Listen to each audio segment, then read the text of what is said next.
नमस्कार। आज हम इतिहास के गलियारों में एक बहुत बहुत महत्वपूर्ण और कुछ हद तक दुखद अध्याय पर गहरी नजर डालने वाले हैं। Chapter 3, league of Nations. नमस्कार। हाँ, लीग ऑफ नेशंस एक ऐसा नाम जो उम्मीद और फिर नाउम्मीदी दोनों का प्रतीक बन गया। बिल्कुल, वो संस्था जिसे पहले विश्व युद्ध की भयानक तबाही के बाद इस सपने के साथ बनाया गया था कि दुनिया में हमेशा के लिए शांति आ जाएगी। पर क्या ये सपना पूरा हुआ? जाहिर है इतिहास हमें कुछ और बताता है। सही कहा।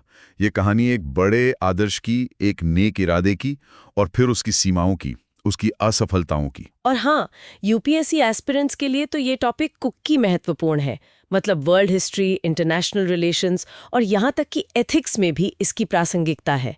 आज हम यही समझने की कोशिश करेंगे कि ये लीग आखिर बनी कैसे, इसका ढांचा क्या था, ये काम कैसे करती थी। और फिर ये भी कि इसकी क्या कामयाबियां रही, छोटी ही सही, और फिर वो कौन से कारण थे कि ये दूसरा विश्व युद्ध रोकने में पूरी तरह नाकाम रही। बिल्कुल, एक तरह से देखें तो ये अंतर्राष्ट्रीय कूटनीति की एक त्रासदी की कहानी है ना? हाँ, कह सकते हैं। देखिए, पहला विश्व युद्ध खत्म हुआ था। दुनिया ने इतना विनाश पहले कभी नहीं देखा था। लाखों लोग मारे गए, साम्राज्य ढह गए, अर्थव्यवस्थाएं तबाह हो गईं। उस माहौल में एक डर भी था और एक उम्मीद भी। बिल्कुल, डर की ऐसा फिर ना हो और उम्मीद की शायद इंसानियत ने सबक सीखा है। तो उस माहौल में एक ऐसी अंतर्राष्ट्रीय संस्था की जरूरत शिद्दत से महसूस की गई, जो देशों के बीच अगर कोई झगड़ा हो, कोई विवाद हो, तो उसे बातचीत से सुलझा सके, ताकि वो बढ़कर युद्ध तक न पहुंचे। हाँ बिल्कुल, और भविष्य में युद्ध को रोका जा सके। लीग ऑफ नेशंस असल में उसी जरूरत और उसी उम्मीद की उपज थी। आज हम इसके हर पहलू को परत दर परत समझने की कोशिश करेंगे, विस्तार से। तो चलिए शुरू करते हैं घटनाओं के सारांश से। लीग बनी कब और इसके मुख्य उद्देश्य क्या तय किए गए थे? लीग औपचारिक रूप से ऑफिशियली 10 जनवरी 1920 को अस्तित्व में आई। 10 जनवरी 1920, 10 जनवरी 1920 ये वही दिन था जब वर्साई की संधि, ट्रीटी ऑफ वर्साई, लागू हुई थी। हाँ बिल्कुल, वही दिन। ये कोई संयोग नहीं था। लीग को वर्साई संधि का एक हिस्सा माना गया था, जो अपने आप में बाद में एक समस्या बनी, उस पर हम आएंगे। और इसका मुख्यालय बनाया गया जिनेवा, स्विट्जरलैंड में। जिनेवा, स्विट्जरलैंड न्यूट्रलिटी के लिए जाना जाता है, शायद इसलिए। हाँ, संभवतः यही कारण रहा होगा। मुख्य उद्देश्य जैसा हमने कहा, दो थे। पहला, अंतर्राष्ट्रीय विवादों को हाथ से निकलने से पहले, जंग की नौबत आने से पहले सुलझाना, और दूसरा, युद्ध को रोकना। सुनने में तो बहुत सीधा और नेक लगता है। लगता तो है।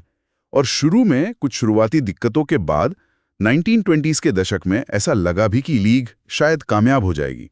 एक आशावाद का माहौल था। अच्छा, क्या कुछ सफलताएं मिली शुरू में? हाँ, कई छोटे अंतर्राष्ट्रीय विवाद सुलझाए लीग ने। उस पर हम विस्तार से बात करेंगे आगे। और उससे भी महत्वपूर्ण, बहुत सारे आर्थिक और सामाजिक काम किए।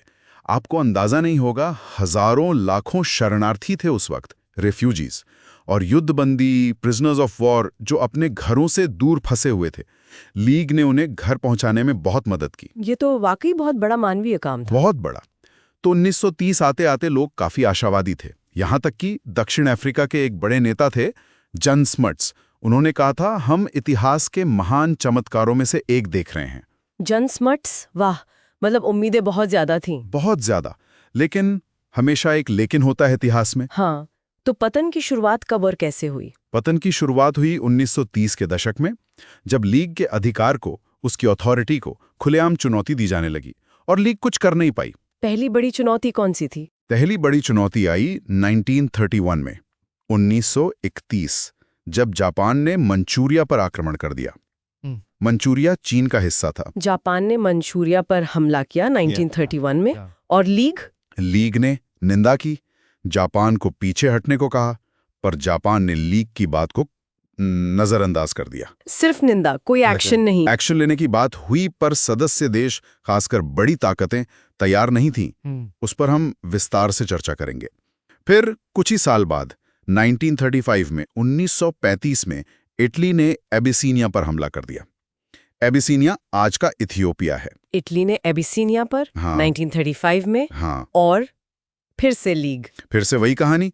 लीग ने इटली के खिलाफ कुछ आधे अधूरे आर्थिक प्रतिबंध लगाए, पर वो इतने बेअसर थे कि इटली ने आराम से एबिसीनिया पर कब्जा कर लिया। दोनों ही मामलों में जापान और इटली दोनों हमलावरों ने लीग के आदेशों को ठेंगा दिखा दिया। तो ये दो बड़े झटके थे लीग की साख के लिए। बहुत बड़े। और विभिन्न कारणों से, जिन्हें हम आगे डिस्कस करेंगे, इन हमलावरों को रोकना असंभव साबित हुआ। 1935 के बाद तो आप कह सकती हैं लीग का सम्मान लगभग खत्म हो गया। उसकी कमजोरियां पूरी तरह उजागर हो गईं। और फिर जब हिटलर का उदय हुआ और जर्मनी ने चेकोस्लोवाकिया और पोलैंड के साथ विवाद शुरू किए, जिनसे दूसरा विश्व युद्ध शुरू हुआ, तब लीग कहाँ थी? तब लीग कहीं नहीं थी। मतलब उससे सलाह तक नहीं ली गई। दुनिया के इतने बड़े संकट में लीग को पूरी तरह से नजरअंदाज कर दिया गया। वो युद्ध रोकने में पूरी तरह विफल रही। दिसंबर 1939 के बाद तो लीग की कोई बैठक ही नहीं हुई। दिसंबर 1939, जब दूसरा विश्व युद्ध शुरू हो चुका था। हाँ, और आखिरकार 1946 में युद्ध खत्म होने के बाद इसे औपचारिक रूप से भंग कर दिया गया।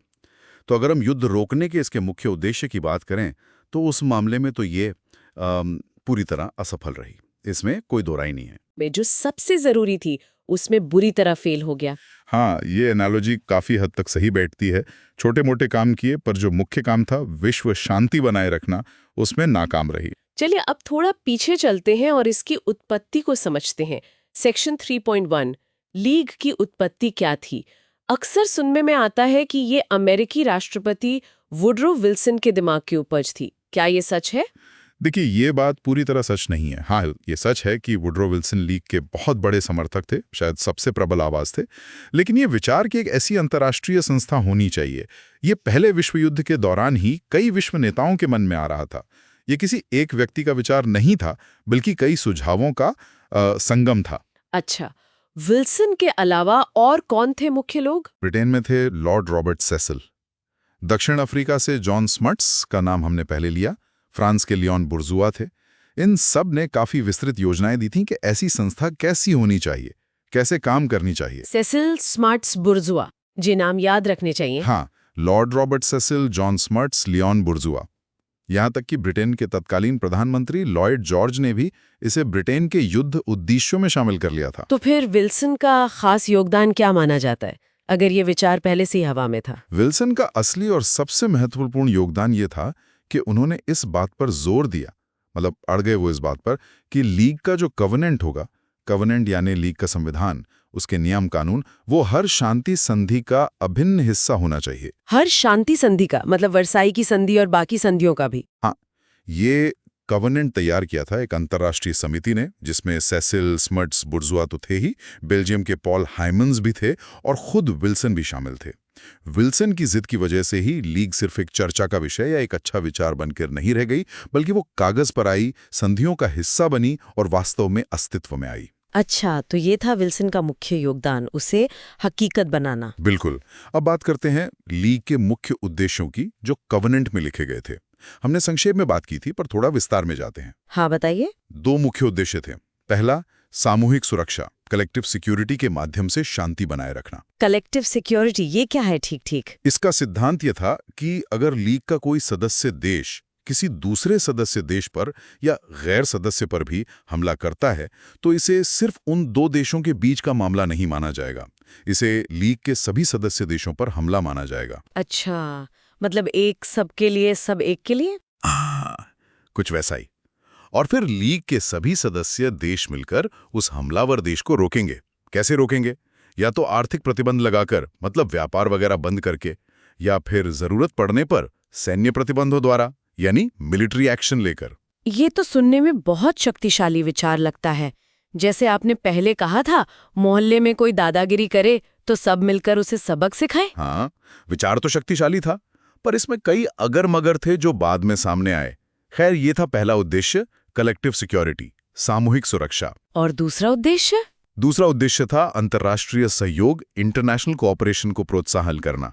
मतलब देश सिर्फ लड़ाई झगड़े रोकने के लिए ही साथ ना आए, बल्कि अच्छी चीजों के लिए भी साथ आए। जैसे कि आर्थिक समस्याएं हैं, सामाजिक समस्याएं हैं, गरीबी, बीमारी, मजदूरों के अधिकार, शरणार्थियों की समस्या, इन सब पर मिलकर काम करें, एक दूसरे की मदद करें, जानकारी साझा करें। ठीक है, तो ये थे लीग के उद्देश्य। अब बात करते हैं इसके संगठन के। सेक्शन 3.2 लीग का संगठन कैसा था, ये काम कैसे करती? देखिए, लीग एक जटिल संस्था थी जिसके कई अंग थे। शुरुआत में इसमें 42 सदस्य देश थे। 42? हाँ, 42। और 1926 तक ये संख्या बढ़कर 55 हो गई, जब जर्मनी को भी इसमें शामिल होने की इजाजत मिली। जर्मनी शुरू में सदस्य नहीं था? नहीं, उसे युद्ध का दोषी माना गया था, तो शुरू में उसे बाहर रखा गया। ये भी एक कमजोरी मानी जाती है। खैर, इसके 5 मुख्य अंग थे। 5 मुख्य अंग? हाँ। कौन कौन से? पहला था ए, महासभा, जनरल असेंबली। जैसे आज यूएन की जनरल असेंबली है? हाँ, काफी कुछ वैसा ही। इसकी बैठक साल में एक बार होती थी। इसमें सभी सदस्य देशों के प्रतिनिधि शामिल होते थे और हर देश का एक वोट होता था, चाहे वो छोटा देश हो या बड़ा। अच्छा, तो यहाँ सब बराबर थे? हाँ। इसका काम क्या था? इसकी मुख्य काम थे लीग की सामान्य नीति तय करना, अगर शांति संधियों में कुछ बदलाव का सुझाव देना हो तो वो देना, और सबसे जरूरी लीग का बजट, उसका वित्त संभालना। और फैसले कैसे होते थे यहाँ? यहीं पर एक बड़ी समस्या थी। कोई भी महत्वपूर्ण निर्णय लेने के लिए सर्वसम्मति जरूरी थी। मतलब अगर एक भी सदस्य देश ने ना कह दिया तो वो प्रस्ताव पास नहीं हो सकता था। सबकी सहमति, ये तो बहुत मुश्किल रहा होगा।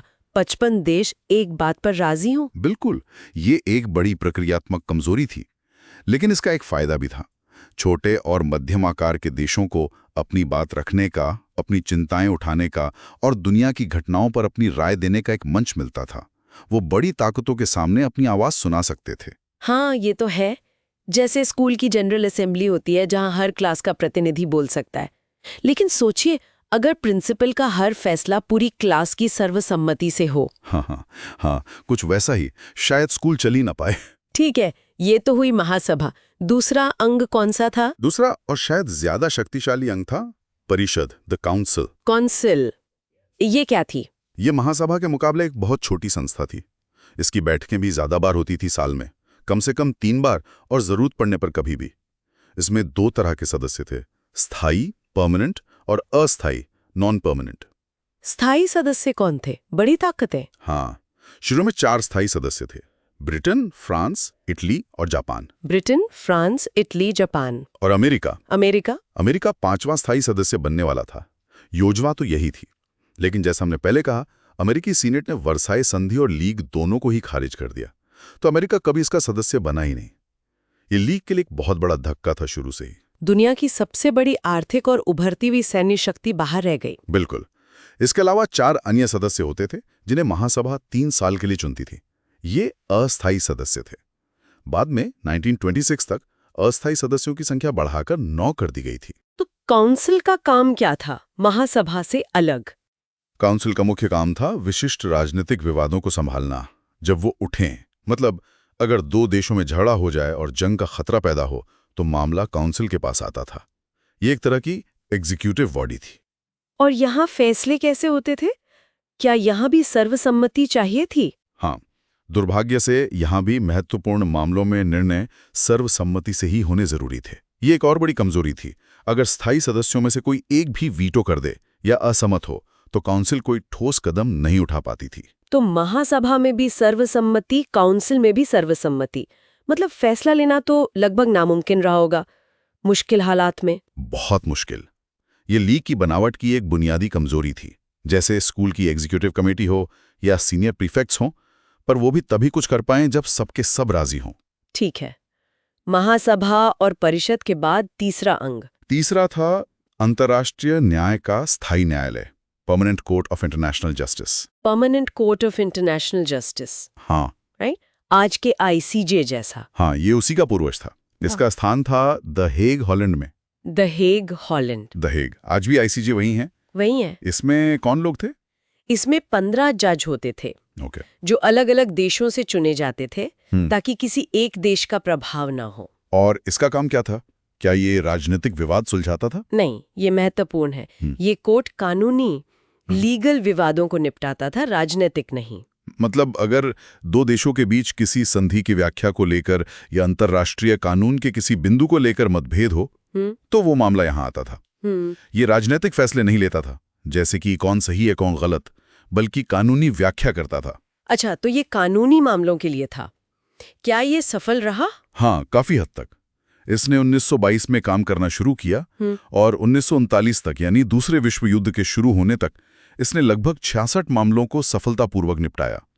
इसने अपनी निष्पक्षता और विशेषज्ञता के लिए काफी सम्मान अर्जित किया। ठीक है, चौथा अंग। चौथा था सेक्रेटेरिएट। सेक्रेटेरिएट, जैसे आज यूएन का सेक्रेटेरिएट है। बिल्कुल, ये लीग का प्रशासनिक अंग था। इसका काम था सारा दिन प्रतिदिन का कामकाज देखना, कागजी कार्रवाई करना, जैसे बैठकों का एजेंडा तैयार करना, प्रस्ताव और रिपोर्ट लिखना, ताकि महासभा और काउंसिल के फैसले लागू हो सके। ये एक तरह की इंटरनेशनल सिविल सर्विस थी। और इसके कर्मचारी कहाँ से आते थे? इसके सदस्य 30 से अधिक देशों से थे। ये भी अंतर्राष्ट्रीय सहयोग का एक उदाहरण था। क्या ये प्रभावी था? हाँ, कोर्ट की तरह ही सचिवालय ने भी अपने संगठन और प्रशासन की उच्च गुणवत्ता के लिए काफी सम्मान जीता। ये लीग का एक सफल हिस्सा माना जाता है। जैसे स्कूल का ऑफिस स्टाफ होता है जो पर्दे के पीछे रहकर सब कुछ सुचारू रूप से चलाता है। और पांचवा अंग? पांचवा अंग कोई एक बॉडी नहीं थी, बल्कि कई सारी आयोग और समितियां थी। अच्छा, कई सारी, किस लिए? ये विशिष्ट समस्याओं से निपटने के लिए बनाए गए थे। इनमें से कुछ समस्याएं तो पहले विश्व युद्ध से ही पैदा हुई थी। कौन कौन से मुख्य आयोग थे? कुछ मुख्य आयोग थे। मैंडेट्स आयोग, ये उन क्षेत्रों का प्रशासन देखता था जो युद्ध के बाद जर्मनी और तुर्की से ले लिए गए थे। फिर था सैन्य मामलों का आयोग, मिलिट्री अफेयर्स कमीशन। अल्पसंख्यक समूहों का आयोग, माइनॉरिटी ग्रुप्स कमीशन, जो नए बने देशों में अल्पसंख्यकों के अधिकारों की रक्षा के लिए था। और एक बहुत महत्वपूर्ण आयोग था निरस्त्रीकरण आयोग, डिसआर्मामेंट commission. Mandates, military affairs, minority groups और निरस्त्रीकरण। और समितियां कौन सी थीं? समितियां भी कई थीं जो ज्यादातर सामाजिक और आर्थिक मुद्दों पर केंद्रित थीं, जैसे अंतर्राष्ट्रीय श्रम संगठन, इंटरनेशनल लेबर ऑर्गेनाइजेशन ILO, स्वास्थ्य संगठन, हेल्थ ऑर्गेनाइजेशन, आर्थिक और वित्तीय संगठन, इकोनॉमिक एंड फाइनेंशियल ऑर्गेनाइजेशन, बाल कल्याण, चाइल्ड वेलफेयर समिति, ड्रग समस्या, ड्रग प्रॉब्लम्स पर समिति, और यहां तक कि महिला अधिकारों के लिए भी एक समिति थी। वाह, मतलब काम का दायरा काफी वसी था, सिर्फ लड़ाई झगड़ा रोकना ही नहीं। बिल्कुल, लीग का एक बड़ा हिस्सा इन सामाजिक और आर्थिक कामों में लगा हुआ था। लेकिन हाँ, ये भी सच है कि लीग का मुख्य काम, या कहिए सबसे ज्यादा चर्चा जिस पर होती थी, वो शांति स्थापना ही माना जाता था। और शांति स्थापना की प्रक्रिया क्या थी? मान लीजिए 2 देशों में झगड़ा हुआ, तो क्या होता था? योजना ये थी कि कोई भी ऐसा विवाद जिससे युद्ध का खतरा पैदा हो, वो लीग के पास लाया जाएगा। सदस्य देशों का ये कर्तव्य था। फिर लीग, खासकर काउंसिल, मामले की जांच करती, मध्यस्थता की कोशिश करती। और अगर कोई देश बात न माने, लीग का कवनेंट तोड़कर युद्ध कर दे, तो फिर आता था आर्टिकल 16। हाँ। कवरेंट का अनुच्छेद 16 ये कहता था कि ऐसा करने वाले देश के खिलाफ बाकी सभी सदस्य देश मिलकर सामूहिक कार्रवाई, कलेक्टिव एक्शन करेंगे, आर्थिक प्रतिबंध लगाएंगे, और काउंसिल सिफारिश करेगी कि सदस्य देश सशस्त्र बलों में कितना प्रभावी सैन्य, नौसैनिक या वायुसेना का योगदान करें उस हमलावर के खिलाफ। तो मतलब मिलिट्री एक्शन का प्रावधान था? कागज पर तो था, पर यहां 2 बड़े सवाल थे। पहला, काउंसिल ये सिफारिश तभी कर सकती थी जब सर्वसम्मति हो, और दूसरा, ये सिर्फ सिफारिश थी, सदस्य देशों पर बाध्यकारी नहीं थी। लीग की अपनी कोई सेना तो थी नहीं, उसे सदस्य देशों की सेना पर ही निर्भर रहना था। तो ये कितना प्रभावी हो सकता था अगर फैसले सर्वसम्मति से लेने हो और अमेरिका जैसा शक्तिशाली देश सदस्य ही ना हो? यही वो सवाल थे जो लीग के पूरे जीवन काल में उसका पीछा करते रहे और अंत में उसकी असफलता के बड़े कारण बने। चलिए अब लीग की सफलताओं पर बात करते हैं। सेक्शन 3.3 लीग की सफलताएं। क्या ये कहना सही होगा कि लीग पूरी तरह विफल रही या कुछ कामयाबियां भी थीं? नहीं, ये कहना बिल्कुल गलत होगा कि लीग पूरी तरह विफल रही।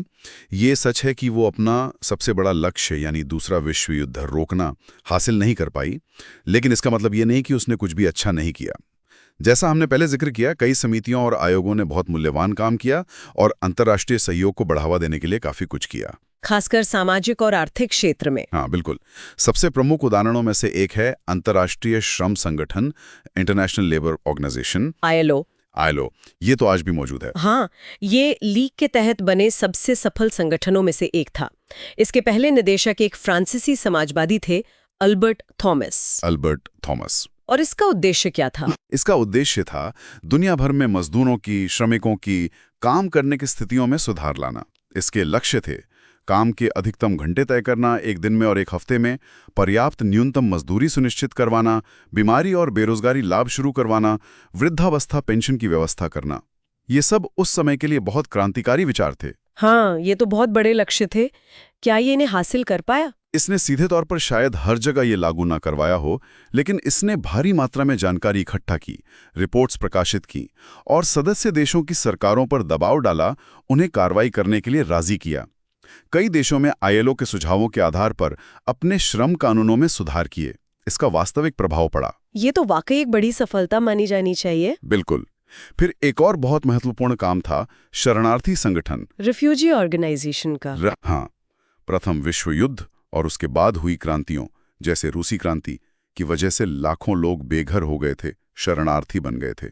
इस संगठन के नेता थे फ्रिडजॉफ नैंसन। फ्रिडजॉफ नैंसन वो नॉर्वे के एक प्रसिद्ध खोजकर्ता और वैज्ञानिक थे, जिन्हें बाद में नोबेल शांति पुरस्कार भी मिला। अच्छा, नैंसन। तो उन्होंने क्या किया? उनके नेतृत्व में इस संगठन ने एक बहुत बड़ी मानवीय समस्या हल की। युद्ध के अंत में रूस में हजारों लाखों पूर्व युद्ध बंदी फंसे हुए थे, अलग अलग देशों के। नैंसन और उनकी टीम ने लगभग 5 लाख लोगों को उनके घर वापस पहुंचाया। ये एक बहुत बड़ा ऑपरेशन था। 5 लाख? अविश्वसनीय। और बाद में 1933 के बाद जब जर्मनी में नाजी सत्ता में आए और यहूदियों और अन्य लोगों पर अत्याचार शुरू हुए, तो वहां से भागने वाले हजारों लोगों को भी इस संगठन ने बहुत महत्वपूर्ण मदद दी। इसने लोगों की जानें बचाई। ये तो सच में दिल छू लेने वाला काम है। हाँ। फिर था स्वास्थ्य संगठन, हेल्थ ऑर्गेनाइजेशन, WHO का पूर्वज कह सकते हैं। इसने भी बहुत अच्छा काम किया, खासतौर पर महामारियों के कारणों की जांच करने और उन्हें रोकने में। एक खास सफलता थी रूस में फैली टाइफस महामारी का मुकाबला करना। उस समय डर था कि यह महामारी पूरे यूरोप में फैल सकती है, लेकिन लीग के स्वास्थ्य संगठन के प्रयासों ने इसे रोकने में मदद की। मतलब इसने बीमारियों को फैलने से रोका। ये भी बड़ी बात है, बहुत बड़ी। फिर एक और आयोग था जिसका काम काफी सराहा गया, मैंडेट्स आयोग। मैंडेट्स कमीशन, इसका क्या काम था? जैसा मैंने पहले बताया, युद्ध के बाद जर्मनी और ऑटोमन साम्राज्य तुर्की से उनके कुछ उपनिवेश और क्षेत्र ले लिए गए थे। लीग ने इन क्षेत्रों का प्रशासन सीधे अपने हाथ में नहीं लिया, बल्कि इन्हें मैंडेट के तौर पर विजेता शक्तियों जैसे ब्रिटेन और फ्रांस को सौंप दिया, इस शर्त के साथ कि वो लीग की देखरेख में शासन चलाएंगे और धीरे धीरे इन क्षेत्रों को स्वशासन के लिए तैयार करेंगे। तो मैंडेट्स कमीशन इन प्रशासनों पर नजर रखता था। हाँ, ये सुनिश्चित करता था कि मैंडेटरी शक्तियां अपनी जिम्मेदारियां निभा रही हैं या नहीं। इसने खासतौर पर सार क्षेत्र का प्रशासन बहुत कुशलता से संभाला। सार जर्मनी का एक महत्वपूर्ण कोयला उत्पादक क्षेत्र था, जिसे 15 साल के लिए लीग के प्रशासन में रखा गया था। और फिर क्या हुआ सार का? 1935 में लीग ने वहां एक जनमत संग्रह करवाया, बहुत निष्पक्ष तरीके से, और वहां की जनता ने भारी बहुमत से जर्मनी के साथ वापस जाने के लिए वोट दिया। लीग ने जनमत का सम्मान किया और सार जर्मनी को वापस सौंप दिया गया। ये लीग की एक प्रशासनिक सफलता मानी जाती है। ये सब तो सकारात्मक बातें हुई, लेकिन क्या सभी आयोग और समितियां सफल रहीं? नहीं, सभी नहीं। एक महत्वपूर्ण आयोग जिसमें लगभग कोई प्रगति नहीं हुई, वो था निरस्त्रीकरण आयोग। निरस्त्रीकरण मतलब हथियार कम करना? हाँ, लीग के कॉन्वेंट में सदस्य देशों ने वादा किया था कि वो अपने हथियार कम करेंगे। इस आयोग का काम था उन्हें ऐसा करने के लिए राजी करना, लेकिन ये काम लगभग असंभव साबित हुआ। कोई भी देश, खासकर बड़ी ताकतें, अपने हथियार कम करने को तैयार नहीं थी। सब एक दूसरे पर शक करते थे। ये लीग की एक बड़ी नाकामी थी जो शुरू से ही दिख रही थी। मतलब सामाजिक आर्थिक कामों में सफलता मिली, पर राजनीतिक सैन्य मामलों में नहीं। हाँ, मोटे तौर पर ये कह सकते हैं। अब आते हैं राजनीतिक विवादों के समाधान पर। क्या लीग ने देशों के बीच झगड़े सुलझाने में कोई सफलता हासिल की? हाँ, 1920 के दशक की शुरुआत में कई राजनीतिक विवाद लीग के पास भेजे गए थे, और 2 मामलों को छोड़कर बाकी सब में लीग के फैसले स्वीकार किए गए। अच्छा, कौन कौन से मामले थे? एक था आइलैंड द्वीप समूह का मामला 1920 में। ये द्वीप बाल्टिक सागर में है और इन पर फिनलैंड और स्वीडन दोनों दावा कर रहे थे।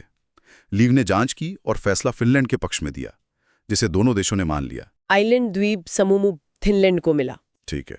और फिर 1921 में ऊपरी सिलेसिया का मामला आया। ये जर्मनी और पोलैंड के बीच एक विवादित क्षेत्र था, जहां कोयले की खदानें थीं। लीग ने इसका बंटवारा कर दिया, कुछ हिस्सा जर्मनी को मिला, कुछ पोलैंड को। यह फैसला भी मान लिया गया। ऊपरी सिलेसिया जर्मनी और पोलैंड के बीच बटा। अगला एक और महत्वपूर्ण मामला था 1925 का, जब ग्रीस ने बुल्गारिया पर आक्रमण कर दिया।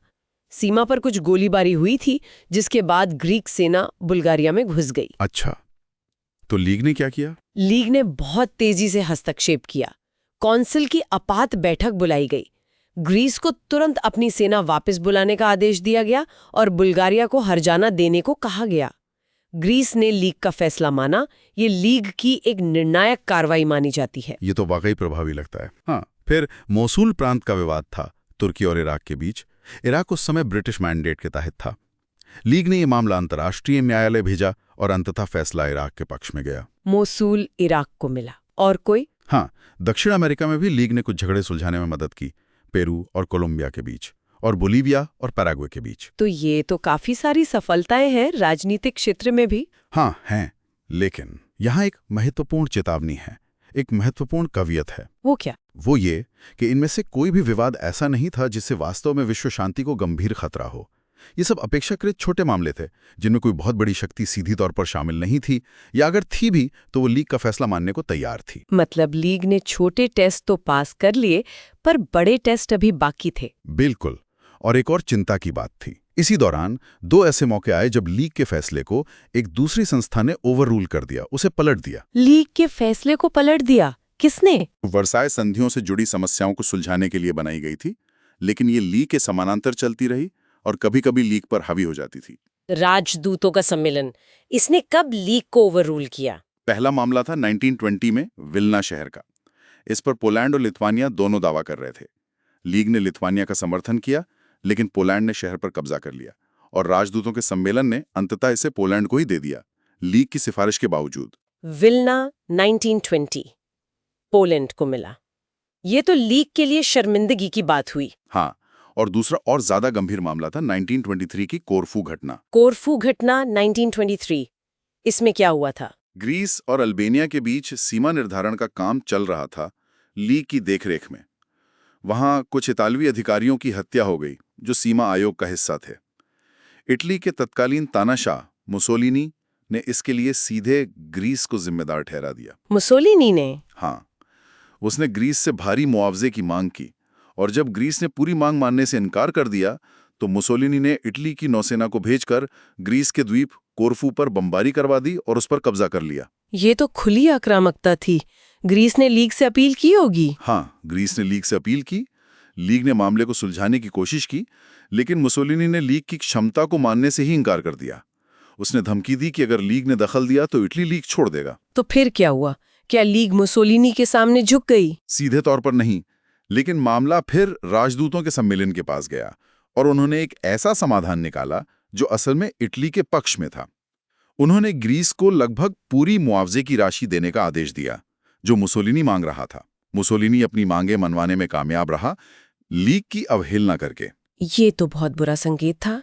मतलब एक बड़ी शक्ति ने लीग को नजरअंदाज किया और सफल रही। बिल्कुल, ये बहुत बहुत बुरे संकेत थे। हालांकि उस समय कई लोगों ने इसे शुरुआती दिक्कतें कह के टाल दिया, लेकिन इसने ये सवाल खड़ा कर दिया था कि अगर भविष्य में कोई बड़ी और शक्तिशाली शक्ति किसी बड़े मुद्दे पर लीग को चुनौती देगी तो क्या होगा? क्या लीग उसका सामना कर पाएगी? कोरफू घटना ने इस पर एक बड़ा प्रश्न चिन्ह लगा दिया था। हाँ, ये कोरफू घटना 1923 वाकई चिंताजनक लगती है। और जैसा आपने कहा, इसने ये सवाल खड़ा कर दिया कि अगर कोई ताकतवर देश लीग को चुनौती दे तो क्या होगा? क्या किसी ने इस खतरे को भांपा था? हाँ, कई लोगों ने। ब्रिटेन के एक पूर्व प्रधानमंत्री थे लॉर्ड बैलफोर। उन्होंने उसी समय 1923 में ही कहा था, मुझे भविष्य में खतरा ये दिखता है कि कोई शक्तिशाली राष्ट्र अतीत की तरह रियल पॉलिटिक अपनाएगा। रियल पॉलिटिक यानी सिर्फ अपने हितों को देखना, अंतर्राष्ट्रीय नियमों या नैतिकता की परवाह ना करना। लॉर्ड बैलफोर, उन्होंने आगे क्या कहा? उन्होंने कहा, मुझे विश्वास नहीं है कि हमने अभी तक ऐसी आपदा के खिलाफ कोई आदर्श गारंटी ढूंढी है या ढूंढ सकते हैं। मतलब उन्हें शक था कि लीग ऐसी स्थिति को संभाल पाएगी। और दुर्भाग्य से उनका शक सही साबित हुआ। हाँ, बिल्कुल। 1930s के दशक में ऐसी कई चुनौतियां आईं, एक के बाद एक। मंचूरिया, एबिसिनिया, हिटलर का उदय, और हर अवसर पर लीग कमजोर पाई गई। वो उन चुनौतियों का सामना नहीं कर सकी। तो अब हम आते हैं सबसे महत्वपूर्ण सवाल पर। सेक्शन 3.4 लीग शांति बनाए रखने में क्यों विफल रही? इसके क्या कारण थे? इसके कई कारण थे, कोई एक कारण नहीं। ये कई कारकों का मिला जुला परिणाम था। हम एक एक करके इन पर बात करते हैं। ठीक है, पहला कारण क्या माना जाता है? पहला, लीग का वर्साई संधियों से अत्यधिक जुड़ाव। To closely linked with the Versailles treaties. Versailles संधि से जुड़ा होना एक कमजोरी कैसे था? देखिए, वर्साई संधि और उसके साथ हुई अन्य संधियां मित्र राष्ट्रों द्वारा पराजित शक्तियों, खासकर जर्मनी, पर थोपी गई थी। बहुत से लोग, और ना सिर्फ जर्मनी में, इन संधियों को अन्यायपूर्ण मानते थे। उन्हें लगता था कि ये विजेताओं की शांति है। हाँ, डिक्टेट ऑफ वर्साई कहा जाता था इसे। बिल्कुल। अब चूंकि लीग का कोवेनेंट इन्हीं संधियों का हिस्सा था और लीग को इन्हीं संधियों द्वारा स्थापित व्यवस्था को बनाए रखने का काम सौंपा गया था, तो लीग को भी कई लोग विजेताओं का क्लब मानने लगे। उसे एक निष्पक्ष संस्था के तौर पर नहीं देखा गया, खासकर उन देशों द्वारा जो संधियों से नाराज थे। तो ये शुरू से ही एक बोझ बन गया लीग के लिए। हाँ, उसे एक ऐसी शांति व्यवस्था का बचाव करना पड़ रहा था जो खुद ही सवालों के घेरे में थी, जिसमें कई खामियां थी। जैसे इटली को युद्ध के बाद उतने इलाके नहीं मिले जितने उसे उम्मीद थी, वो नाराज था। नए बने देशों जैसे चेकोस्लोवाकिया और पोलैंड में बड़ी संख्या में जर्मन अल्पसंख्यक आबादी आ गई थी जो वहां खुश नहीं थी। ये सब चीजें आगे चलकर परेशानी का सबब बनी और लीग को इनका सामना करना पड़ा। ये एक अंतर्निहित कमजोरी थी। ठीक है, दूसरा बड़ा कारण। दूसरा और शायद सबसे बड़ा झटका, अमेरिका द्वारा लीग की अस्वीकृति। Rejected by the USA. हाँ, इस पर हमने बात की थी। अमेरिका कभी सदस्य बना ही नहीं। ये कब हुआ था? मार्च 1920 अमेरिकी सीनेट ने वोट करके वर्साई संधि और लीग ऑफ नेशंस दोनों को ही खारिज कर दिया। ये लीग के लिए एक बहुत बहुत गंभीर झटका था। पर क्यों? विल्सन तो खुद अमेरिकी राष्ट्रपति थे और लीग के इतने बड़े समर्थक थे। हाँ, विडंबना यही थी। इसके कई कारण थे, काफी जटिल थे। एक बड़ा कारण था अमेरिका की पारंपरिक अलगाववादी नीति, आइसोलेशनिज्म। बहुत से अमेरिकी नेता और आम लोग यूरोप के झगड़ों में नहीं पड़ना चाहते थे। उन्हें लगता था कि लीग में शामिल होने से अमेरिका बेवजह दुनिया भर के विवादों में घसीटा जाएगा। मतलब ये हमारी लड़ाई नहीं है वाली सोच। हाँ, काफी हद तक। फिर कुछ लोगों को कवेनेंट के आर्टिकल 10 से आपत्ति थी, जो सदस्यों को दूसरे सदस्यों की क्षेत्रीय अखंडता की रक्षा करने के लिए प्रतिबद्ध करता था। उन्हें डर था कि इससे अमेरिकी कांग्रेस की युद्ध घोषित करने की शक्ति कमजोर हो जाएगी। कुछ रिपब्लिकन सीनेटर्स विल्सन के राजनीतिक विरोधी भी थे और उन्हें नीचा दिखाना चाहते थे। तो कई कारण मिल गए। इसका असर क्या हुआ लीग पर, अमेरिका के ना होने से? असर बहुत गहरा और नकारात्मक था। एक तो दुनिया की सबसे शक्तिशाली आर्थिक और औद्योगिक ताकत लीग से बाहर रह गई। उसकी अनुपस्थिति का मतलब था कि लीग एक ऐसे सदस्य से वंचित हो गई जिसकी उपस्थिति बहुत बड़ा मनोवैज्ञानिक और वित्तीय लाभ देती। हाँ, अगर अमेरिका होता तो शायद आर्थिक प्रतिबंध ज्यादा असरदार होते। बिल्कुल, और शायद सैन्य कार्यवाही का डर भी ज्यादा वास्तविक होता। अमेरिका की अनुपस्थिति ने लीग को शुरू से ही कमजोर कर दिया। तीसरा कारण क्या था? तीसरा, अन्य महत्वपूर्ण शक्तियों की भी अनुपस्थिति या देर से शामिल होना। Other important powers were not involved initially. America के अलावा और कौन? जर्मनी, जैसा हमने कहा, उसे शुरू में शामिल नहीं होने दिया गया। उसे 1926 में जाकर सदस्यता मिली, 6 साल बाद। हाँ, और दूसरी बड़ी ताकत थी सोवियत संघ, यूएसएसआर यानी कम्युनिस्ट रूस। वो भी शुरू में बाहर था। उसे पश्चिम के देश शक की निगाह से देखते थे। यूएसएसआर को तो 1934 में सदस्यता मिली। 1934? तब तक तो हिटलर सत्ता में आ चुका था जर्मनी में। हाँ, और विडंबना देखिए, जिस साल यूएसएसआर लीग में शामिल हुआ, उसी साल जर्मनी हिटलर के नेतृत्व में लीग से हट गया। तो मतलब अपने अस्तित्व के शुरुआती और सबसे महत्वपूर्ण सालों में लीग दुनिया की 3 सबसे महत्वपूर्ण शक्तियों अमेरिका, जर्मनी और सोवियत संघ से वंचित रही। बिल्कुल, ये कैसे उम्मीद की जा सकती थी कि ऐसी संस्था पूरी तरह प्रभावी होगी जब इतने बड़े खिलाड़ी मैदान से बाहर हो? चौथा कारण, आपने पहले जिक्र किया था राजदूतों के सम्मेलन का। हाँ, डी, पेरिस में राजदूतों का सम्मेलन एक शर्मिंदगी थी। The conference of ambassadors in Paris was an embarrassment. ये लीग के लिए शर्मिंदगी कैसे बना? देखिए, ये जो प्रमुख मित्र राष्ट्रों के राजदूतों की सभा थी, इसे असल में सिर्फ तब तक काम करना था जब तक लीग की अपनी मशीनरी पूरी तरह से चालू नहीं हो जाती। मतलब ये एक अस्थायी व्यवस्था होनी चाहिए थी, लेकिन ये बनी रही और इसने खुद को लीग से ज्यादा महत्वपूर्ण समझना शुरू कर दिया। और इसने लीग के फैसलों को पलटा भी। हाँ, जैसा हमने देखा। 2 मुख्य उदाहरण थे। पहला, विल्ना 1920 का मामला, लीग ने लिथुआनिया का समर्थन किया कि शहर उसे मिलना चाहिए, लेकिन पोलैंड ने उस पर कब्जा कर लिया और राजदूतों के सम्मेलन ने पोलैंड के कब्जे को मान्यता दे दी। लीग देखती रह गई। और दूसरा कोरफू घटना 1930। हाँ, कोरफू घटना तो और भी ज्यादा शर्मनाक थी लीग के लिए। ग्रीस और अल्बानिया के बीच सीमा विवाद में इतालवी अधिकारी मारे गए। मुसोलिनी ने सीधे ग्रीस को दोषी ठहराया, भारी मुआवजे की मांग की और मांग पूरी न होने पर कोरफू द्वीप पर बमबारी करके कब्जा कर लिया। ग्रीस ने लीग से अपील की। हाँ, ग्रीस ने की, लेकिन मुसोलिनी ने लीग की क्षमता को मानने से ही इनकार कर दिया और लीग छोड़ने तक की धमकी दे डाली। डर के मारे, या कहिए इटली को नाराज न करने के लिए, मामला राजदूतों के सम्मेलन को सौंप दिया गया। और सम्मेलन ने क्या किया? उसने ग्रीस को ही आदेश दिया कि वो इटली को लगभग पूरी मांगी गई राशि दें। मतलब हमलावर को ही इनाम मिल गया। एक तरह से हाँ। लीग के पूरी तरह से अनदेखी हुई, उसकी शक्तिहीनता उजागर हो गई। हालांकि उस समय, जैसा मैंने कहा, इसे शुरुआती दिक्कतें कहकर टालने की कोशिश की गई, पर इसने लीग की विश्वसनीयता को बहुत नुकसान पहुंचाया। पांचवा कारण, लीग के अपने नियम कानून यानी कॉवेनेंट में ही कुछ कमजोरियां थीं। हाँ, ये भी एक बड़ा मुद्दा था। वाचा कॉवेनेंट में गंभीर कमजोरियां थी। क्या कमजोरियां थीं? सबसे पहली और बड़ी कमजोरी थी सर्वसम्मति का नियम, यूनानिमिटी रूल, जिसकी हमने बात की। महासभा और परिषद दोनों में महत्वपूर्ण फैसले तभी लिए जा सकते थे जब सभी सदस्य सहमत हों। इससे जरूरत के समय निर्णायक कार्रवाई करना बहुत मुश्किल, लगभग नामुमकिन हो जाता था। कोई एक देश भी रोक सकता था। बिल्कुल। दूसरी बड़ी कमजोरी, लीग की अपनी कोई सेना नहीं थी। वो सदस्य देशों पर निर्भर थी कि वो अपनी सेना भेजेंगे या नहीं। और आर्टिकल 16 जो सामूहिक कार्रवाई की बात करता था। हाँ, आर्टिकल 16 कहता तो था कि सदस्य देश सेना का योगदान करेंगे, लेकिन 1923 में ही एक प्रस्ताव पारित कर दिया गया जिसने इसे और कमजोर कर दिया। इस प्रस्ताव में कहा गया कि संकट के समय हर सदस्य देश खुद ये फैसला करेगा कि उसे लड़ने के लिए सेना भेजनी है या नहीं। मतलब ये उनकी मर्जी पर छोड़ दिया गया। हाँ, इसने तो सामूहिक सुरक्षा, कलेक्टिव सिक्योरिटी के पूरे विचार का ही मखौल उड़ा दिया। अगर हर कोई अपनी मर्जी से फैसला करेगा तो फिर सामूहिक क्या रहा?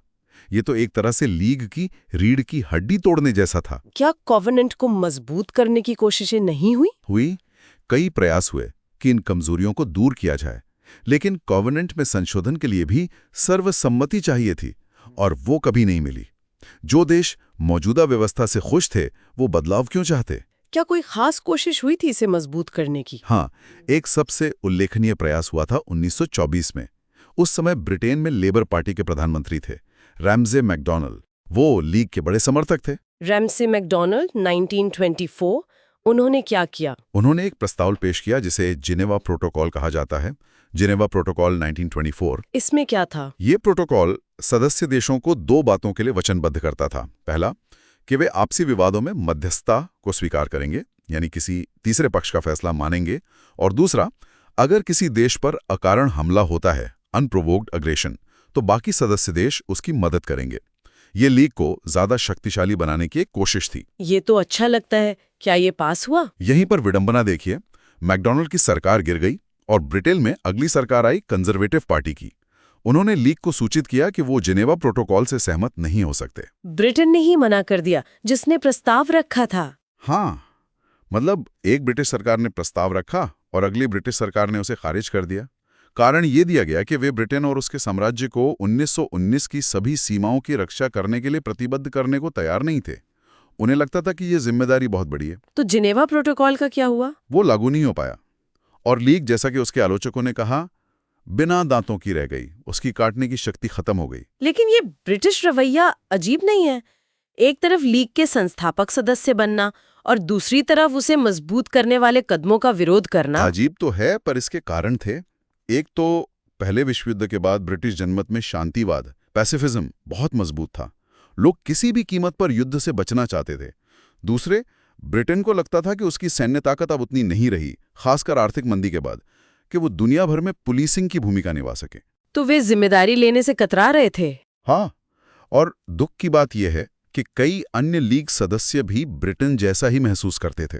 फ्रांस शायद अपवाद था, जो जर्मनी से डरता था और लीग को मजबूत देखना चाहता था, लेकिन बाकी कई देश इसी सोच के थे। तो ये तो बड़ा विरोधाभास हुआ। बिल्कुल। वे सभी अपनी सुरक्षा के लिए एक ऐसी प्रणाली पर निर्भर कर रहे थे, यानी लीग पर, जिसकी सफलता उनके खुद के समर्थन और प्रतिबद्धता पर टिकी थी। लेकिन वो समर्थन और प्रतिबद्धता देने के लिए वे तैयार नहीं थे। रवैया कुछ ऐसा लगता था, हाँ, सामूहिक सुरक्षा अच्छी चीज है, पर इसे लागू करने की जिम्मेदारी दूसरों पर छोड़ दो। मतलब सब चाहते थे कि सुरक्षा मिले, पर कोई कीमत चुकाने को तैयार नहीं था। सही पकड़ा। ये आर्टिकल 16 और सामूहिक सुरक्षा के खोखलेपन को दिखाता है। अगला कारण? छठा कारण कह सकते हैं कि ये काफी हद तक एक फ्रांसी ब्रिटिश मामला बन गया था। It was very much a French British affair. मतलब लीग पर इन दो देशों का दबदबा था। हाँ, क्योंकि अमेरिका बाहर था, जर्मनी और यूएसएसआर भी शुरू में या तो बाहर थे या अविश्वसनीय माने जाते थे, और इटली भी मुसोलिनी के आने के बाद से धीरे धीरे विरोधी बनता जा रहा था। तो लीग को चलाने की मुख्य जिम्मेदारी और प्रभाव ब्रिटेन और फ्रांस पर ही आ गया। लेकिन जैसा हमने देखा, ब्रिटेन खुद ही पूरी तरह प्रतिबद्ध नहीं था। बिल्कुल। खासकर कंजर्वेटिव सरकारें लीग को लेकर बहुत उत्साहित नहीं थी। उन्हें लगता था कि ये एक आदर्शवादी विचार है जो व्यवहारिक नहीं है। उन्होंने लीग के मंच का उपयोग करने के बजाय अलग से संधियां करना ज्यादा पसंद किया, जैसे कि 1925 की लोकार्नो संधियां। लोकार्नो संधियां 1925, ये क्या थी? इन संधियों में जर्मनी ने फ्रांस और बेल्जियम के साथ अपनी पश्चिमी सीमाओं को स्वेच्छा से स्वीकार कर लिया था, और ब्रिटेन और इटली ने इन सीमाओं की गारंटी दी थी। ये लीग के बाहर किया गया एक समझौता था, जिसने कुछ समय के लिए यूरोप में तनाव कम किया, लेकिन इसने ये भी दिखाया कि बड़ी शक्तियां ज्यादा भरोसा आपसी समझौतों पर कर रही हैं, न कि लीग की व्यवस्था पर। तो लीग एक तरह से साइडलाइन हो गई कुछ हद तक, हाँ। हालांकि ये कहना होगा कि इन सब कमजोरियों के बावजूद जरूरी नहीं था कि लीग विफल ही हो जाती। अगर सभी सदस्य देश आक्रामकता से दूर रहने और लीग के फैसलों को मानने के लिए तैयार होते तो शायद काम चल जाता। और वास्तव में 1925 से 1930 के बीच का जो दौर था, जिसे लोकार्नो स्पिरिट का दौर कहते हैं, उसमें चीजें काफी हद तक ठीक-ठाक चलीं भी। तनाव कम हुआ, जर्मनी लीग में शामिल हुआ, अंतर्राष्ट्रीय सहयोग बढ़ा। तो फिर गड़बड़ कहाँ हुई? कौन सी घटना थी जिसने इस शांति के दौर को खत्म कर दिया? वो थी 1929 में शुरू हुई विश्व आर्थिक मंदी। 1929 में विश्व आर्थिक संकट शुरू हुआ। The world economic crisis began इन 1929। आर्थिक मंदी, ग्रेट डिप्रेशन, उसने लीग को कैसे प्रभावित किया? इसमें सब कुछ बदल दिया। स्थिति वास्तव में इसी आर्थिक संकट के साथ नियंत्रण से बाहर होनी शुरू हुई। इसने दुनिया भर के देशों को बुरी तरह प्रभावित किया। व्यापार ठप हो गया, फैक्ट्रियां बंद हो गई, बेरोजगारी आसमान छूने लगी, लोगों का जीवन स्तर गिरने लगा। और इसका राजनीतिक असर क्या हुआ? राजनीतिक असर बहुत गहरा हुआ। आर्थिक बदहाली और हताशा के माहौल में कई देशों में उग्र राष्ट्रवादी और तानाशाही ताकतें मजबूत होने लगीं। लोगों को लगने लगा कि उदारवादी लोकतंत्र उनकी समस्याएं हल नहीं कर पा रहा है। जैसे कि जर्मनी और जापान में? हाँ, बिल्कुल। जापान में सेना का प्रभाव बहुत बढ़ गया, जो विस्तारवादी नीति चाहती थी। जर्मनी में आर्थिक संकट ने हिटलर और नाजी पार्टी के सत्ता में आने का रास्ता साफ कर दिया। इटली में मुसोलिनी पहले से था। ये नई आक्रामक सरकारें अंतर्राष्ट्रीय सहयोग या लीग के नियमों में विश्वास नहीं रखती थीं। वो अपनी मर्जी चलाना चाहती थीं। तो आर्थिक संकट ने उन ताकतों को जन्म दिया जिन्होंने लीग को चुनौती दी? हाँ, इन सरकारों ने, जापान, जर्मनी और इटली ने, नियमों का पालन करने से इनकार कर दिया और एक के बाद एक ऐसी कार्यवाहियां की जिन्होंने लीग की बची खुची इज्जत भी खत्म कर दी और उसकी कमजोरियों A, B और C पॉइंट्स में को पूरी तरह उजागर कर दिया। तो अब आते हैं उन घटनाओं पर जिन्होंने लीग की विफलता को सील कर दिया। पहला, मंचूरिया पर जापानी आक्रमण 1931, the Japanese invasion of Manchuria 1931। इसके बारे में थोड़ा विस्तार से बताएं। हाँ, ये लीग के लिए पहली बड़ी परीक्षा थी और वो इसमें फेल हो गई। 1931 में जापानी सेना ने अपनी सरकार को पूरी तरह बताए बिना ही चीन के उत्तर पूर्वी प्रांत मंचूरिया पर हमला कर दिया। उन्होंने बहाना बनाया कि वहां उनकी रेलवे लाइन पर हमला हुआ है। मंचूरिया 1931, चीन ने लीग से मदद मांगी? हाँ, चीन लीग का सदस्य था। उसने तुरंत लीग से अपील की। लीग ने मामले की जांच की। उसने जापान की कार्रवाई की निंदा की और उसे अपनी सेनाएं वापस बुलाने का आदेश दिया। क्या जापान ने आदेश माना? नहीं, जापान ने इनकार कर दिया। उसने कहा कि वो तो सिर्फ अपने नागरिकों और संपत्ति की रक्षा कर रहा है। उसने मंचूरिया में एक कठपुतली सरकार बना दी जिसका नाम रखा मंचुकुओ। मंचुकुओ। तो लीग ने क्या किया? आदेश नहीं माना तो? लीग ने एक जांच आयोग नियुक्त किया जिसका नेतृत्व ब्रिटेन के लॉर्ड लिटन कर रहे थे। इसे लिटन कमीशन कहा जाता है। इस कमीशन ने 1932 में अपनी रिपोर्ट दी। लिटन कमीशन 1932 रिपोर्ट में क्या था? रिपोर्ट में कहा कि हाँ, चीन में शासन व्यवस्था में कुछ कमियां थी और जापान के कुछ दावे सही हो सकते हैं, लेकिन जापान का हमला किसी भी तरह से जायज नहीं ठहराया जा सकता। रिपोर्ट ने सुझाव दिया कि मंचूरिया को चीन का हिस्सा बने रहना चाहिए, लेकिन उसे स्वायत्तता दी जानी चाहिए और उसका प्रशासन लीग की देखरेख में होना चाहिए। क्या जापान ने ये सुझाव माना? बिल्कुल नहीं। जापान ने लिटन रिपोर्ट को पूरी तरह से खारिज कर दिया और विरोध में मार्च 1933 में वो लीग ऑफ नेशंस से हट गया। जापान लीग से हट गया मार्च 1933। तो क्या लीग ने जापान के खिलाफ प्रतिबंध लगाए, आर्थिक या सैन्य? यहीं पर लीग की सबसे बड़ी विफलता सामने आई। आर्थिक प्रतिबंध लगाने की बात तो हुई, लेकिन सदस्य देश, खासकर ब्रिटेन और फ्रांस, इसके लिए तैयार नहीं थे। क्यों नहीं? कई कारण थे। एक तो वो खुद ही भयंकर आर्थिक मंदी से जूझ रहे थे। जापान के साथ व्यापार बंद करने से उनकी अपनी अर्थव्यवस्था को और नुकसान पहुंचता। दूसरे, उन्हें डर था कि अगर जापान पर कड़े प्रतिबंध लगाए गए तो वो शायद युद्ध छेड़ दे, और वे, खासकर ब्रिटेन, प्रशांत महासागर में जापान से युद्ध लड़ने के लिए कतई तैयार नहीं थे, खासकर बिना अमेरिकी मदद के, और अमेरिका तो लीग का सदस्य था ही नहीं। तो मतलब उन्होंने खतरा मोल लेने से परहेज किया। हाँ, सैन्य प्रतिबंधों हाथों समाली कभी नहीं उठाया गया।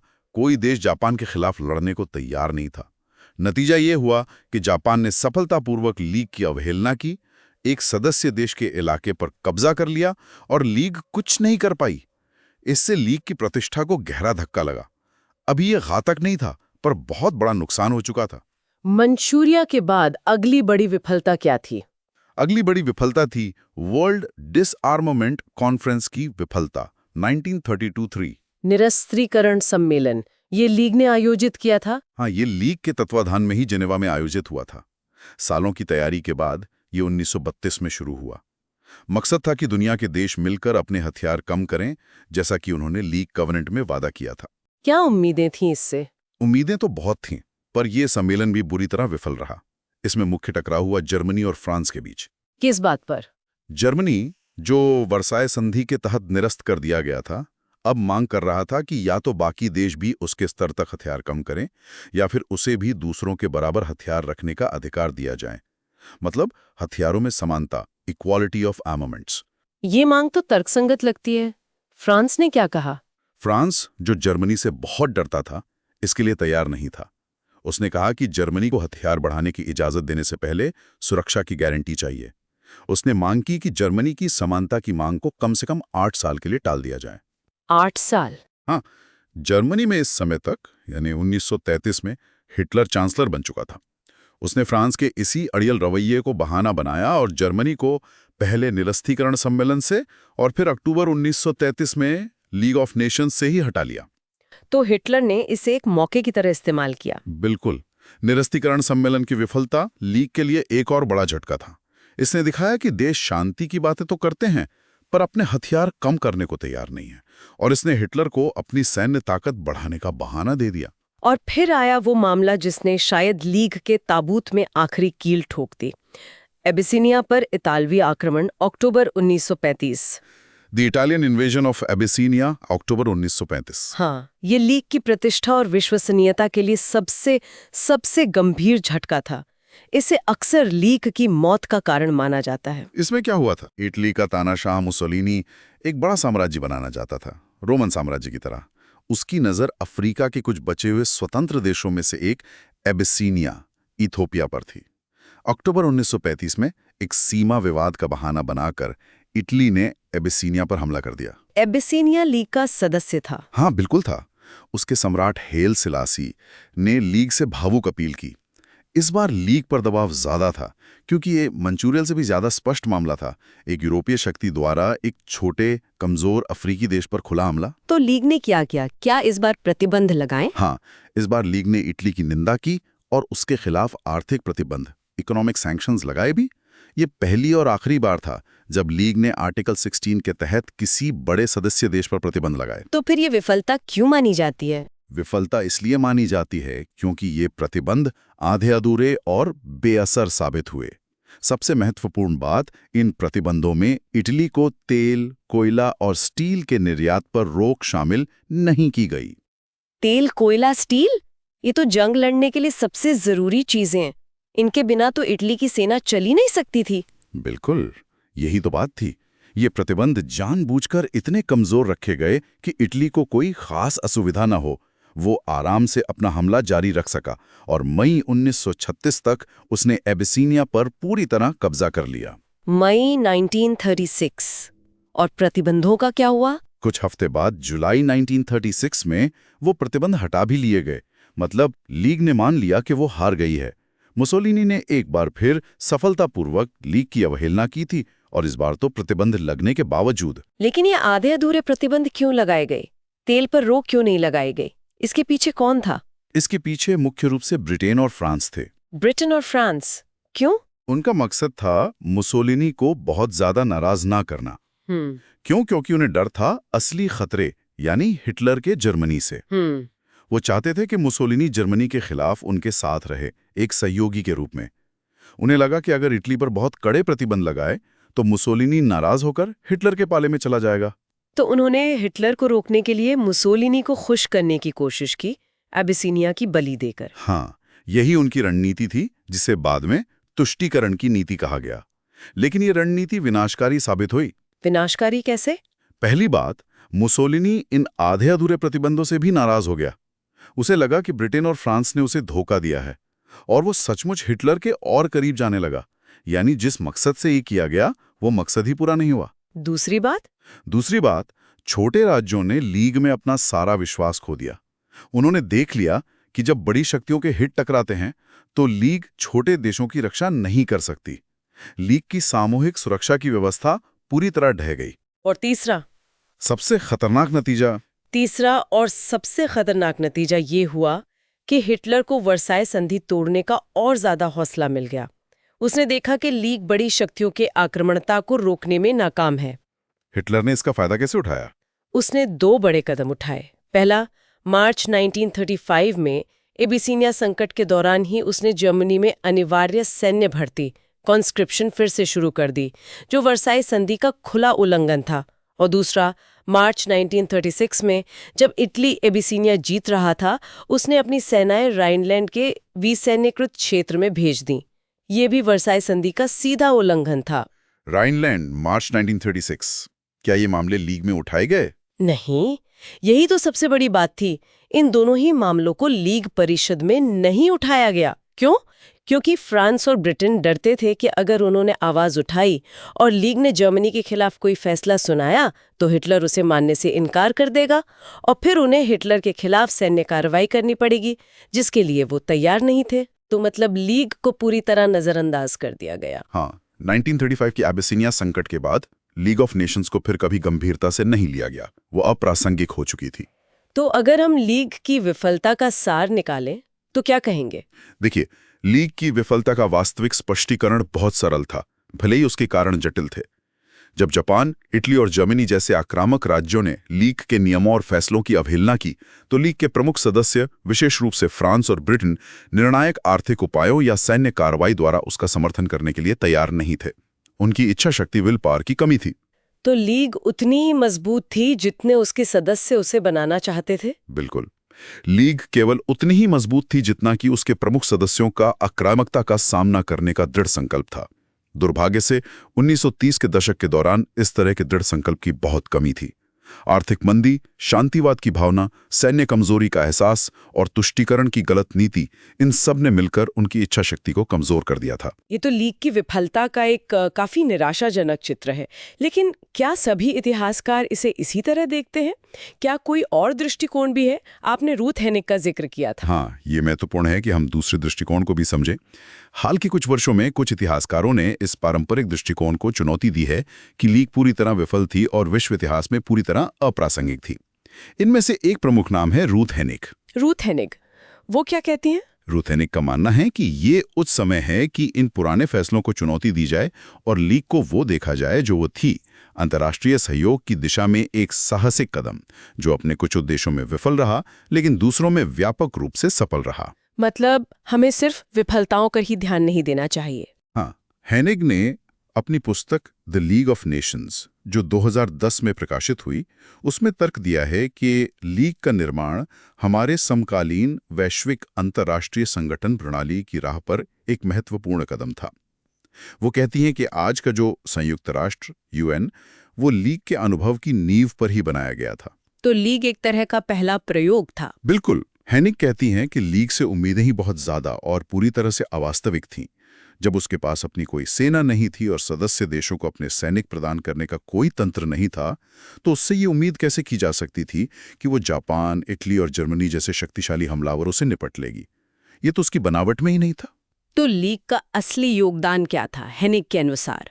उनका मानना है कि लीग का महान योगदान ये था कि इसने अंतर्राष्ट्रीय सहयोग के दूसरे, अधिक प्रभावी और लंबे समय तक चलने वाले रूप यानी संयुक्त राष्ट्र यूएन के लिए पहला प्रायोगिक चरण, एक खाका, एक मॉडल प्रदान किया। कैसे? क्या यूएन ने लीग से कुछ सीखा?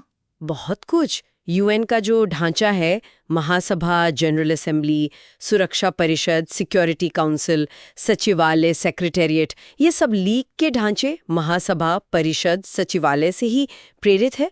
बस उनमें सुधार किए गए हैं। जैसे सुरक्षा परिषद में स्थायी सदस्यों को वीटो पावर दी गई, जिससे वो ज्यादा निर्णायक बन सके। हालांकि इसके अपने नुकसान भी हैं। और अंतर्राष्ट्रीय न्यायालय? यूएन का अंतर्राष्ट्रीय न्यायालय, international court of justice, ICJ, तो लीग के स्थायी न्यायालय, permanent court of international justice की लगभग हूबहू नकल है। और आईएलओ जैसी संस्थाएं? अंतर्राष्ट्रीय श्रम संगठन आईएलओ तो आज भी काम कर रहा है और अब वो यूएन का हिस्सा है। इसी तरह यूएन के कई अन्य निकाय जैसे आर्थिक और सामाजिक परिषद, इकोनॉमिक एंड सोशल काउंसिल इकोसॉक और विश्व स्वास्थ्य संगठन वर्ल्ड हेल्थ ऑर्गेनाइजेशन डब्ल्यूएचओ उन अग्रणी कार्यों की नींव पर बनाए गए हैं जो लीग की एजेंसियों ने 1939 से पहले किए थे। तो लीग ने भविष्य के लिए बीज बो दिए थे। हाँ, कह सकते हैं। रूथ हेनिक का निष्कर्ष है कि 1920 में एक अंतर्राष्ट्रीय निकाय का निर्माण ने अंतर्राष्ट्रीय सहयोग और समझौते को बढ़ावा दिया और ये अंतर्राष्ट्रीय कूटनीति में एक गतिशील कदम था। इसकी कमजोरियों पर ध्यान केंद्रित करने या इसकी विफलताओं की निंदा करने के बजाय हमें लीग की सफलताओं की सराहना करनी चाहिए, जबकि इसके इतिहास से महत्वपूर्ण सबक सीखना जारी रखना चाहिए। तो ये एक ज्यादा संतुलित दृष्टिकोण है। विफलताएं थीं, गंभीर थीं, पर कुछ सफलताएं भी थीं और सबसे बढ़ के इसने भविष्य के लिए एक रास्ता दिखाया। हाँ, ये ना तो पूरी तरह सफल थी, ना पूरी तरह विफल।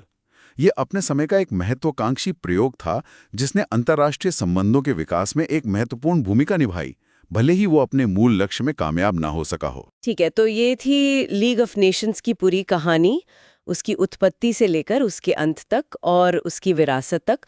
अब समय है इस लंबी और विस्तृत चर्चा के मुख्य बिंदुओं को एक बार जल्दी से दोहराने का, ताकि सुनने वालों के लिए याद रखना आसान हो जाए, ऑडियो बुलेट पॉइंट्स के रूप में। हाँ बिल्कुल, ये जरूरी है। तो मुख्य बातें ये रहीं। स्थापना और उद्देश्य। लीग ऑफ नेशंस 1920 में बनी थी, पहले विश्व युद्ध के बाद। मुख्य उद्देश्य थे शांति बनाए रखना, खास तौर पर सामूहिक सुरक्षा के सिद्धांत के जरिए, और दूसरा अंतर्राष्ट्रीय सहयोग को बढ़ावा देना। संगठन। इसके मुख्य अंग थे महासभा, जनरल असेंबली, सभी सदस्य, एक वोट, सर्वसम्मति से निर्णय। परिषद, काउंसिल, बड़ी शक्तियां, स्थायी सदस्य, Britain, France, Italy, Japan. America सदस्य नहीं बना, यहां भी सर्वसम्मति जरूरी। अंतर्राष्ट्रीय न्याय का स्थायी न्यायालय, permanent court of international justice, the Hague में कानूनी विवादों के लिए। सचिवालय, सेक्रेटेरिएट, प्रशासनिक कार्य, और कई आयोग और समितियां विशिष्ट कार्यों के लिए। शुरुआती सफलताएं, अर्ली सक्सेसेस। 1920 के दशक में कुछ छोटे मोटे राजनीतिक झगड़े सुलझाए, जैसे आइलैंड द्वीप समूह, ऊपरी सिलेजिया, ग्रीस बुल्गारिया विवाद। सामाजिक और आर्थिक क्षेत्र में महत्वपूर्ण काम किया, खासकर अंतर्राष्ट्रीय श्रम संगठन आईएलओ, शरणार्थी संगठन फ्रिडजॉफ नानसेन के नेतृत्व में, और स्वास्थ्य संगठन ने, मैंडेट्स आयोग ने भी सार्क क्षेत्र में अच्छा काम किया। बड़ी असफलताएं। Major failures 1930। लीग बड़ी शक्तियों द्वारा की गई आक्रामकता को रोकने में नाकाम रही। पहला बड़ा झटका मंचूरिया पर जापानी हमला 1931 था, जहां लीग जापान को रोक नहीं पाई और जापान लीग छोड़ गया। दूसरा और निर्णायक झटका एबिसिनिया पर इतालवी हमला 1935 था, जहां लीग के प्रतिबंध बेअसर रहे और इटली ने कब्जा कर लिया। विश्व निरस्तीकरण सम्मेलन 1932-3 भी विफल रहा।